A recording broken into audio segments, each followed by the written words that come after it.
বিভিন্ন সময় বিভিন্ন প্রশাসনিক কর্মকর্তার বিভিন্ন বক্তব্যে বিভিন্ন শঙ্কা তৈরি হয়েছিল, কিন্তু আমরা ছাত্রদল সমর্থিত প্যানেল বারংবার আহ্বান জানিয়েছিলাম যে আপনারা শিক্ষার্থীরা আসুন, আপনাদের ভোটাধিকার প্রয়োগ করুন। যেহেতু গত 17 বছর ধরে বাংলাদেশের 4.5 কোটি তরুণ প্রজন্ম ভোট দিতে পারেনি, ভোটাধিকার প্রয়োগ করতে পারেনি, তাদের সবথেকে বড় প্রতিনিধিত্বকারী ঢাকা বিশ্ববিদ্যালয়ের বর্তমান তরুণ শিক্ষার্থীরা, তারা যেন তাদের ভোটাধিকার প্রয়োগ করতে পারে। এক্ষেত্রে আমরা বারংবার উৎসাহিত করেছি এবং আমাদের উৎসাহে উদ্দীপনায় সারা দিয়ে কিন্তু আজকে শিক্ষার্থীরা তাদের মূল্যবান ভোট দিতে এসেছে।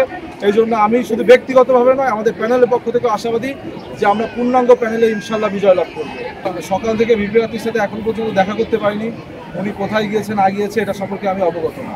আর তার থেকে বড় কথা, যাদের কাজ অভিযোগ করা তারা অভিযোগ করবে, যাদের কাজ শিক্ষার্থীদের পক্ষে সমর্থন জোগানো, যাদের কাজ পজিটিভিটি ছড়ানো, তারা পজিটিভিটি ছড়াবে। এবং আমরা বাংলাদেশ জাতীয়তাবাদী ছাত্রদল সমর্থিত প্যানেল 100 মিটার প্যানেলের 100 মিটারের ভিতর কথা বলছেন, শুধু ছাত্রদলের না, আমি জানি না ছাত্রদল করেছি না, যদি করেও থাকে স্বতন্ত্র প্যানেলে সবাই করছে।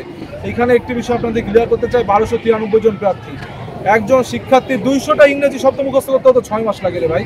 সেইখানে 1293 জন প্রার্থীর নাম আপনি 10 দিনে চিনাইতে যান, এত সোজা না। আমরা চাই ভোটের পরিবেশ সোজা থাকুক, সহজ থাকুক।